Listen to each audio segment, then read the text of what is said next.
On a beaucoup parlé des plans de relance, on n'a pas encore parlé du plan de relance européen. À un moment donné, il y a un mot qui est venu beaucoup dans les médias, c'est les Corona Bonds, donc c'est cette sorte de manière de mutualiser, je dirais, les dettes publiques des différents pays européens.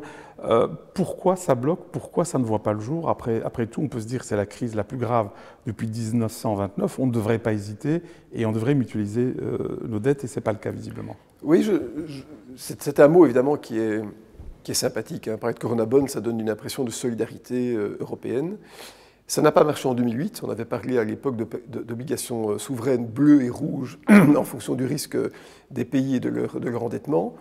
On n'a pas besoin d'avoir des Corona Bonds aujourd'hui. Pourquoi? Parce que les États peuvent emprunter à un taux d'intérêt extrêmement faible et que la Banque centrale européenne a dit qu'elle était capable d'acheter des obligations privées mais essentiellement publiques pour 1 000 milliards d'euros, ce qui représente, pour donner un chiffre de grandeur, 10% du PIB de la zone euro. Et en fait, quand la Banque centrale européenne achète des obligations et imprime de la monnaie, elle crée en fait des Corona Bonds. Elle n'en émet pas, mais elle achète des obligations de chaque pays dans la proportion de ces pays dans son capital.